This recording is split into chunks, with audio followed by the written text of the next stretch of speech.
गारिसन mess मलीरकैंड में major Basit के साहबजादे की वलीमे की पुरमसरत और ख़ूबसूरत तकरीब मुनक्कद की गई। इस पुरमसरत मौके पर मेजर बासित ने अपने तमाम अजीज़ों और दोस्तों को खुसूसी दावत दी थी। कैडेट कॉलेज पिटारो के बैच नंबर 74 के साथी भी बड़ी तादाद में इस खुशी में शरीक हुए, जहां बरसों पुरानी यादें, दोस्ती और मोहब्बत एक बार फिर ताज़ा हो गई।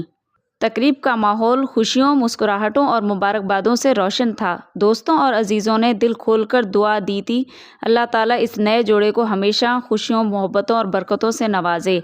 ये तकरीब दोस्ती, अख़ुवत और ख़ानदान के खूबसूरत रिश्तों का शानदार इजहार साबित हुई।